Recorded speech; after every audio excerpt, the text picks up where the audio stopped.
પત્રકાર એટલે દેશનો ચોથો સ્તંભ છે, પણ આપણા ગુજરાતમાં પત્રકાર સુરક્ષિત નથી તેવું કહી શકાય છે. મળતી માહિતી મુજબ ગોવિંદ ગુરુ લીંબડી તાલુકાના મુળધા ગામની આંગણવાડી કાર્યકરનો પત્રકાર પર હુમલો.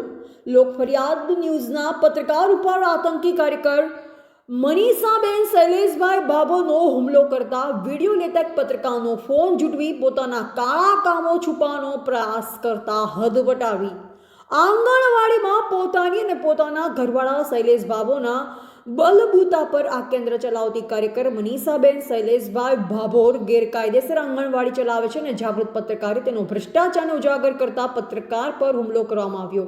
પોતાના કાળા કારનામા છુપાવવા માટે આંગણવાડીમાં પોતાની મનમાની કરતા કાર્યકરને સભ્યતા જેવું છે જ નહીં.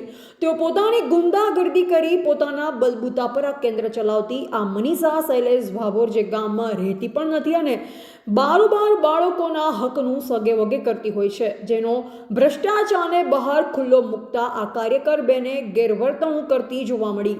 શું આ બાળ વિકાસમાં આવી જ બહેનો હોય છે કે પછી નાના બાળકોના હકનું ખાય છે? આ કાર્યકર ગામની વહુ છે કે પછી ગુંડાગર્દી કરતી બાળકોનું શોષણ કરતી એક મહિલા છે? આવી કાર્યકરને ડામવા માટે તાલુકા જિલ્લા જે તે અધિકારીઓ પગલાં લે છે કે નહીં, કે પછી મળતાવડા વ્યવહાર કરી તેરી બીચૂપ અને મેરી બીચૂપનો વ્યવહાર રખાશે?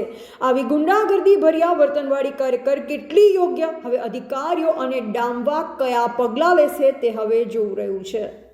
રિપોર્ટર સુનિલભાઈ ડામોર, સિંગવડ, દાહોદ.